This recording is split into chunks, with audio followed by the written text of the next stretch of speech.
actually now more visible, uh, I would appreciate it. Or make sure that the room is more visible in the hallway, I should say. Um,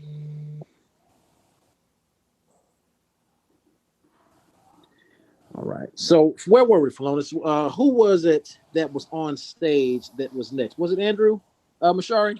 I was next. Yeah, it was a. Is it Oh, Alexia. Alexia? Okay, okay. Mm-hmm. All right. Eh, Perfect. yep, and I think then Andrew. Can I go? Yes, ma'am. Please. Phalonis, are you there with us, brother? Yes, sir. All right.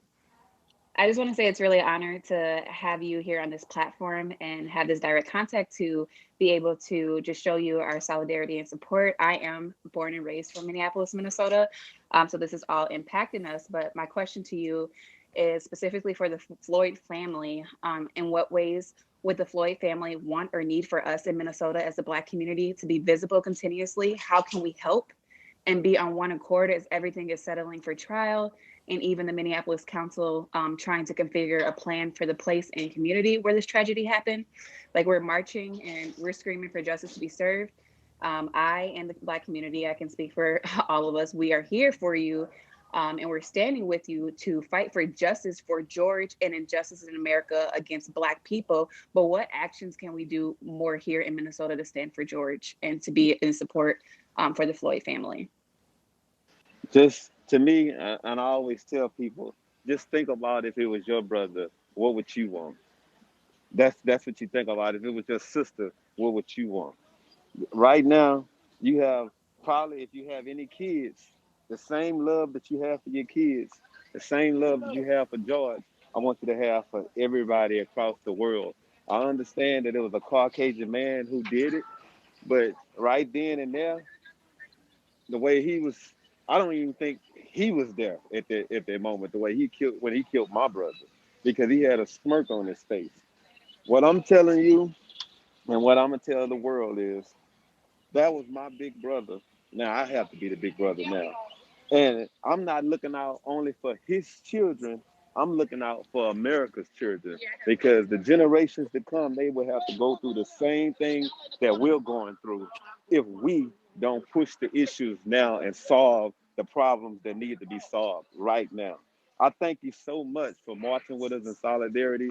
And this is like this, I don't know, just speaking with y'all about to make me tear up, because it's like I'm just I'm just thinking, and I'm so happy that I have people that's around the world that understand what's going on. And you all have really made my day. Y'all really made my day, because I turned down 2 interviews just to do this clubhouse. We love you, Man, my man. brother, let me tell We you love Wow. you, something. man. I first of all, Thank you. man, look, We love you, buddy. yeah, I'm about to say I love you, my brother. Because listen, I turned down a speaking engagement to set this up because this is a conversation that needs to be had, man. And you know, I'm about to get emotional my damn self. And I think this is the thing. My daddy always said, "You got to do when you know what's right. You got to do it. It don't matter if it's hard. It don't matter if it costs you something. You got to do it." And the thing about this conversation that I love is that we as Black folk, we got to understand we can do anything if we set a mind to it. As I tell people all the time, it was Black hands that built the White House. And so because of that, you know, to stand, like I remember when I marched with people in Atlanta, Georgia, and I spoke, and I became emotional myself because I thought my son had just been born. And I thought, how would he feel if something happened to his daddy, to me? Or how would I feel if something happened to him? I would want people to stand in the street and march for me and to speak highly of me. But you want to leave a legacy behind for your kids. Somewhere it's written down that a good man leaveth an inheritance for his children, and an inheritance don't necessarily just mean monetary goods. Sometimes that inheritance means a legacy of doing something, of giving your life to something. As you know, somebody else said, if a man hadn't found something he's willing to die for, he ain't fit to live. And the one thing that we need to always remember in this life is that we got to dedicate ourselves to something. It don't matter what it is. Um, you know, if you can't be the pine on the top of a hill, be a shrub in the valley, but be the best of the shrub on the side of the hill. Be a bush if you can't be a tree. If you can't be a highway, just be a trail. If you can't be the sun, be a star. For it is not by size that you win or you fail. Be the best of whatever you are. But you know, I am so honored that you are even having this conversation. And you know, I stress to everyone in this room, everyone that comes in, follow this brother. Um, you know, I stand with him, and you know, I'm gonna turn it over. Who's next on the queue, Mashari? Who's next? Andrew. Thank you very much. Thank you guys for having this room. And Philonis, I just wanted to tell you something from the bottom of my heart. Your sacrifice is what changed me a lot. There are only a few times in history for me that things have changed. Martin Luther King changed my mind and my spirit, learning about him and what he did to sacrifice, talk about the promised land and things like that changed me, made me realize I had to seek something to do change. I didn't want to just search profit. I wanted to search change. And then after that, it was President Obama. It got me to focus on how can I start businesses to create opportunities for my people, to create wealth, generational wealth, because like Dr. Julio has said, this country has been built on the backs of Blacks. And we have yet to receive the lion's share of all the hard work and sacrifice that we have given. And then came your brother. Your brother motivated me to not do anything else. I dropped everything else I was doing to start a business called Black Dollar Fund, all about investing and creating opportunities for Black people in America. And your brother's life gave me a repurpose, because I already had a purpose to change. But the repurpose was I was changing just poverty itself. And because your brother, I want to change Black poverty. I focus unapologetically on Black people because we have been left behind. And because of your sacrifice, my life has changed. And I'm thankful for you. And I pray for your family every day. But I just wanted you to know that because of your family, because of your sacrifice, your brother's purpose and your purpose lives within me. And I will go to my grave changing the life for Black America. So thank you, sir, for your sacrifice. And I appreciate you being here and hearing this. You just by just listening to that, and I thank you so much. And I heard when you said that how African American people had built it, and you know, if you look at that now, the Hispanics, they remodeled it, everything that happened, and together, because they're going through the same thing that we're going through. Everything we have to process now, they're processing it. And the things that's happening in this world, it's like the world is just split. I'm seeing Asian people die for no reason. There was no reason for that man to kill those people. But I understand what's going on, and I need you all voices to be heard. I need you all. If you all can get out and call you all as representatives, we can do a lot to change this world. I Absolutely. And I want agree. to add to that, make sure that you go to house.gov/representatives to see the representatives not only in your state, but all states. And Felonious, I just want to let you know we're standing with you. And again, we thank you for being here today. Everyone who's in the room, you know, I'm pretty sure that this situation touched your lives in some type of way. We have not seen anything this cruel or blatant and that has impacted the world globally, all over it, all continents, since I would say Emmett Till. And I wasn't even here at that time of Emmett Till, but I think, you know, history has a way of showing us that there's more work to be done and how cruel this nation has become. So please, as he stated so many times, please do your part.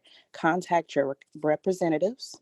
Again, that's house.gov/representatives for the Republicans in your state and other states. I'm going to go back to the queue because I ain't going to cry right now. Tiffany Country, I believe.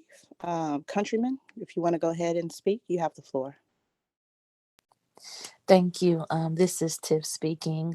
Thank you so much for this space that has been provided and all of the time that has been sacrificed by all of the moderators to provide this space on Clubhouse for us to talk and to reflect during this time.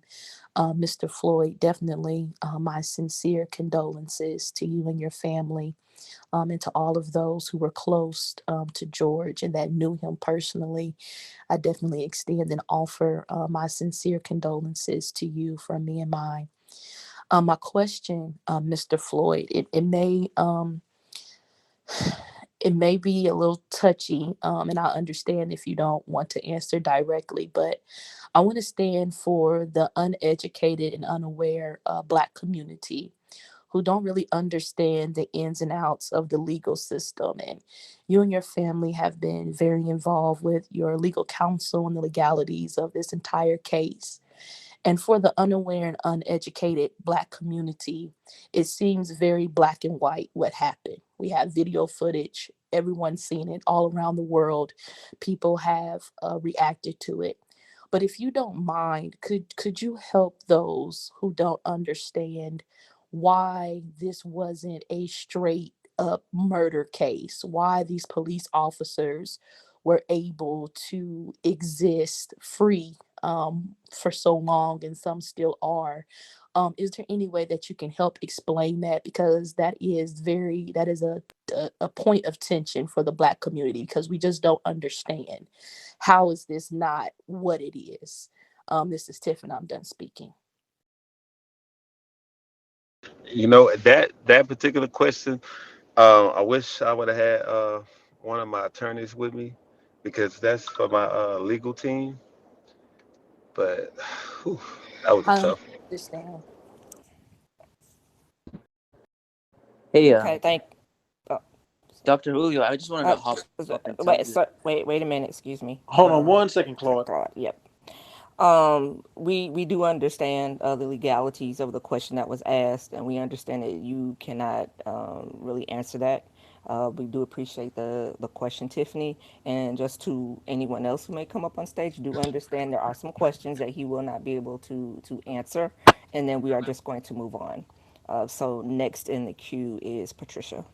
One more thing. Hey, I have my wife here with me, so if you're willing to, if anybody want to ask her anything, they could, and whatever she can answer, she can. Okay, if you want to Yes, introduce sir. him, yeah, Absolutely. we can go Please. ahead. Oh, most If Hi definitely. guys, how's everyone doing? How are you, Hey, Mrs. Floyd? I'm well, hey, thanks. hey, Thanks for How hey, having guys. me are I'm you, on. not Mrs. trying to, Floyd? Thank you. I'm not trying to Thank. interrupt, I Dr. Julio. I'm trying appreciate to you for help, loaning your husband to us. I appreciate you. trying to help you Absolutely, out. anytime. I heard that. Hi, Queen. Hi, Queen. This is Patricia. Thank you guys so much. I'm so thankful that I was able to join. And first of all, as Miss Dr. Frazier said, the Spanish is the new black, and that is me. I am first generation American. Second language is English. And with that being said, I really was touched by you know what? This brought to mind, this is why I raised my hand. I was just going to chime in and listen today, but this is why I raised my hand. And Mr. Floyd, I do want to share a beautiful quote with you. I'm sure, like, you've heard so many condolences. I want to uplift you, and then I just want to say one more thing, and I'll be done. But what the caterpillar called the end of the world, God called the butterfly. Apologies if you've heard it before, but that's exactly what came to my mind by Richard Bach, and I wanted to share that quote. And also what came to mind in this conversation was Hamilton, which was life-changing. Really, that was ridiculous. And I have my shot on my workout music, information you don't necessarily need to know, but there's lyrics in there that says, "This is not a moment, it's a movement. This is not a moment, it's a movement." And this is not a moment, it's a movement. God bless you and your family, King and Queen. I love you guys. Thank you. This is Patricia, over and out. Amen. So Thanks, much. We Patricia. really appreciate that. Thank you. Oh, And one more thing, I enjoy everything that she just said, and that's one of the biggest reasons I had made an institute called the Philonis and Keita Floyd Institute for Social Change because we're turning our pain into purpose. We're trying to do everything we can with everyone in different communities to change these laws and implement what's right and what needed to be changed years ago. I would love to assist, so I'll DM you guys. I love it. I love you guys. Thank you. So much. Thank you so much. So, Thank you. Miss And Floyd, Keita, Felonious. Oh, go ahead. I was going Go to say, ahead. Mrs. Floyd, to you, when this was all going on, what type of impact did it have on you, and what methods of support did you offer to Philonis? I mean, that's I think, we forget that. So most people say behind every good man is a good woman. I say on the side of every good man is a good woman. I think that's that'd be how I would say it. I would love to know, as a wife to a husband, um, what type of support did that have on you, and what kind of impact did that have on you as well?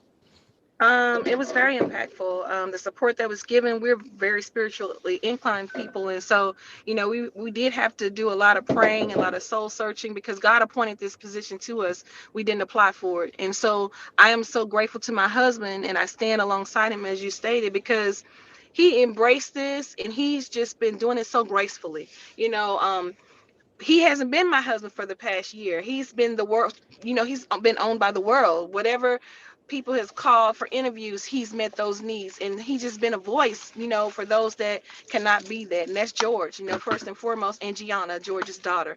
And so it's very important for him to stand strong and to have a great support system at home. And so we just kind of lean and depend on each other. A lot of prayers, a lot of research, a lot of conversations, and then we surround ourselves with family and good spirits, to make sure that we do stay sound and focused. Phalonis has nightmares, at nighttime, and every time that he does an interview, he has to revisit, the murder of his brother over and over again, and so he's never really been able to mourn the tragedy. And so that's where our spiritual faith comes into play. And so I'm just so thankful, and I'm so honored and proud of him. Thanks for having me be a part as well. Yes, ma'am. More than welcome. Absolutely. Who's next in the queue? T. Hey, I'm not T. trying to Hey, jump the queue. It's hey, about the Hold on. other room, Dr. Julio. What'd you say, Claude? Sorry, someone kept muting my mic. The other room, Laban had stepped away from his phone, so the room is still open with about 30 people in it. So if one of you hop back in and announce it to them and then end it, they could all come over there. So it's just Laban sitting there as the moderator and 30 people waiting. And he stepped away from his phone. Just wanted to tell you that, Julio. Okay, thank Sure, you. I'll go check and come back. Thank you, Dr. Watson. T, Okay. please go ahead. Hey, hey everyone. First of all, thank you, Philonis, for just offering yourself today to have a conversation with us. And Dr. Julia and the rest of the mods, thank you too for bringing this very important discussion to Clubhouse. But I would like to make one statement and then ask a question, if that's okay. But so, we've all known about systemic racism in the criminal justice system. But seeing supremacy, and I'm gonna try my best to get through this without crying. It's hard, Take your but time, T. We but family in here. Take your time. right, but seeing supremacy kneeling on our brother's neck, without a care in the world, not only broke us, but I think it gave white America insight into what we have to go through our worlds. Women, black women, and black men. You know, just what we have to go through in America, worrying about our husbands, children, uncles, aunt, everybody in our family. But it just, we can be non-threatening as George Floyd was, and pleading for our lives, and they can still kill us with a smirk on their face, and that is what the world got to witness, the unfiltered truth that we have always known to exist, and I think that's why we, unfortunately, it took the sacrifice of your brother, and that's, I want to first apologize and thank you for it at the same time, if that makes sense.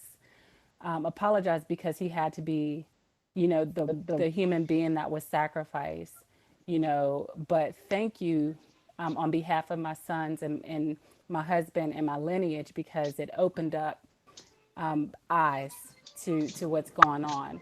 But my question for you is not directly about the trial, but about your optimism. Are you optimistic or pessimistic about the future outcome of this trial?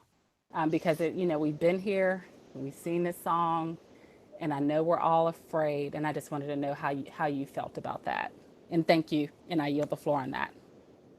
I'm optimistic, like you said, about this trial. I'm not afraid of anything, especially the outcome, because the state of Minnesota, they need to get this right the first time. Uh, they seen the video just like you all seen the video. And like I said before, if you can't get justice in America for this, what can you get justice for? Period. Because he complied, he did everything, even when he was down to his last breath, when he couldn't breathe, he still said, "Sir," before he said, "Tell my mama how much I love him. Tell my kids how much I love them." That was pain, and every mother felt that pain across America. Everybody, every brother felt that pain because they knew that could have been them. That could have been their kids. That could have been anybody, any race Amen. at that time. Yeah, and I also would like to say, and I'll end it with this: I've never watched the video. I can't bring myself. I've only seen still images, so I know that was traumatic enough, but I just can't bring myself to watch the video. And thank you, Julio, and everybody else. And I'll move to the audience. I want to say something in here because I'm getting a lot of DMs of some of my white colleagues asking what can they do. Some of the same question that Sarah asked earlier, and I want to address that in a little while. But here's one thing that you can do. If you are of European descent and your skin color is a couple of shades lighter than mine, I need you to ping, call, text, your colleagues and your friends to be a part of this conversation. Too often, when we have conversations like this, it is layered with only our people, and there's only so much talking that we can do. The change will come from the allies and co-conspirators to cause the change that we're talking about here that we want to see. So if you are here and you define yourself as white, you are from European descent, we're asking you to make the first step in bringing your colleagues into this conversation at this very moment. My name is Delano, and I'm done speaking. Over to you, Dr. Julio. Thank you for that, Delano. There are a lot of some of the people that I know that are white as well that are afraid to come on stage in a way. And I won't even necessarily say afraid, that would feel out of place. And I want to kind of quote Malcolm X here, right? Y'all know I'm people call me the ultimate cross between Martin and Malcolm. In order for there to be effective change, the white man must feel free to sit at the table and speak his mind without hurting the feelings of that Negro. The Negro must feel free to sit at the table of the white man and speak his mind without hurting the feelings of the white man. Unless and until that happens, there cannot be effective, palpable change in this country. So the fact that you ask me, if you ask me what can I do to be an ally, if you ask me, what can someone who's not racist do to fix the problem or blah blah blah. Don't ask me what you can do. Do something, right? That would be my response. If you really want to stand with my people, then and stand with me, then acknowledge your privilege. And I'm, gotta forgive me. I'm trying not to get emotional. Acknowledge your privilege and use that to the advantage of furthering the cause of my people. As I said, we build America, right? I could sit here and give a whole theological discourse on it, but acknowledge it. Acknowledge that you got it, and don't be afraid to use it. Michael Jordan, I always compare it to Michael Jordan whenever I get this example. Michael Jordan never one time got on television and said that he was the greatest player of all time. He said he simply wanted to be the best ball player he could be. It was us that made him that way because we saw his work ethic and we ascribed him the title of the greatest. So if you want to be an ally, do the damn work and let us ascribe unto you that title. And this is Dr. Julio, and I'm done speaking. Mashari, who's next in the queue? Next is Randolin, but I'm going to let Dr. Watson once again plug the website for to reach your politicians so that we can get the George Floyd Act passed. Yeah, so to add to that, I keep getting the same DMs. What can we do from white people? Um, Again, please have a conversation with people of your own color. That's the first step. Don't be afraid to have that conversation. Your own social media, um, plug in those, make that conversation on your social media accounts. That's another thing that you can do. But as far as legislation and the House of Representatives, you can reach out to your representatives in your state and other states, specifically more so Republicans, to get this act passed. You can go to house.gov